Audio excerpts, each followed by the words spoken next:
How is it possible to change the odds in your favour for decision making, both business and personal? We all worry that we're doing the right thing. Entrepreneurs especially see the upside more than the downside. If entrepreneurs weren't like that, not much would get started. But what are the implications for looking at our decisions through these rose-coloured glasses and avoiding the downside? There are shelves of books written by people who have succeeded in business against all the odds.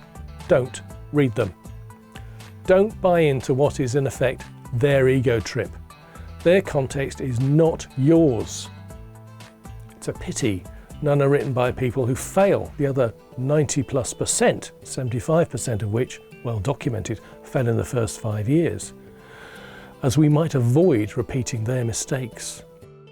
Generally, avoiding mistakes pays better than brilliance. Most successful people don't do the wrong thing. You don't need to be brilliantly clever to avoid mistakes, and that's a useful mental model, all of its own. When was the last time you made a decision? Of course, it's just seconds ago to watch this video, and it took almost no brain power because we use the same thought process for everything, small or large, based on heuristics. These rules of thumb work generally as well as full mathematical decision-making strategies, and they work a lot faster. There's plenty of research on this and blogs from us. DIY heuristics and uncertainty brings prosperity.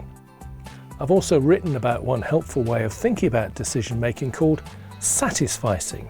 It's when you get to a good enough point and stop looking for more information. Enough really is enough. I like a good rule of thumb, especially for difficult things like decisions. That's why I like satisficing. It's quick and good enough. Brilliant. So now you can make very quick decisions, safe in the knowledge that every single one is 100% correct. Of course not. When making a decision which has significant repercussions, if you get it wrong, you need another strategy. Jeff Bezos' Amazon, amongst others, uses the irreversible rule.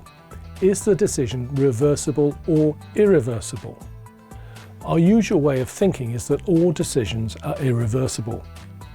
Most aren't. We treat them as irreversible because we want to move on. Our brains trick us. But first, we should sense check. First, ask yourself, does this decision make sense? What would happen if this decision was reversed? Is it possible to quickly and cheaply unwind it?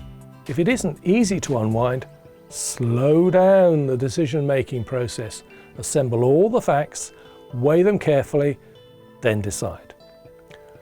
If the decision can be reversed quickly and cheaply, then make the decision quickly, even if it's with imperfect knowledge. I'm not suggesting you act recklessly or be ill-informed, simply that any extra effort in gaining more information may not help your decision and you might miss the opportunity. It helps in getting that competitive edge. It's more about moving with velocity than speed. Velocity is displacement over time with a direction, always moving towards your goal. Contrast that with speed, which is distance travelled over time, not necessarily towards your goal. Making better, faster decision helps velocity because it's goal-based. Velocity makes a difference in gaining a competitive edge, especially in fast-moving times. Ask yourself, is this a reversible decision? And then get on and make it.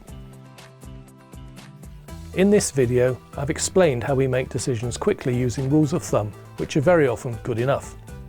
But when your decision makes a huge difference, you need another strategy, the irreversible rule.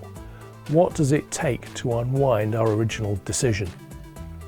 I've got a blog section on the website all about thinking and decisions and ones on planning and management.